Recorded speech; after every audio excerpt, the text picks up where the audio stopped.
قرض سے نجات کی دعا۔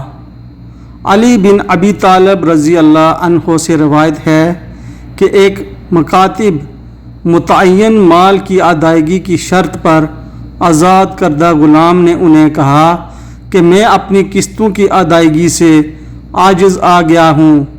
انہوں نے فرمایا، میں تمہیں وہ دعا سکھاتا ہوں جو مجھے رسول اللہ صلی اللہ علیہ وآلہ وسلم نے سکھائی تھی۔ اگر تم پر پہاڑ جیسا بھاری قرض بھی ہوگا تو اللہ اسے ادا کرا دے گا۔ یہ دعا کیا کرو۔ بسم اللہ الرحمن الرحیم۔ اللہم اکفینی بحلالک عن حرامک واغننی بفضلک عمن سواک۔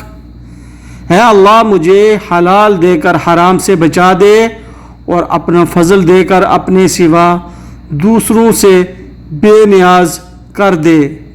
سنن ترمذی حدیث نمبر 3563۔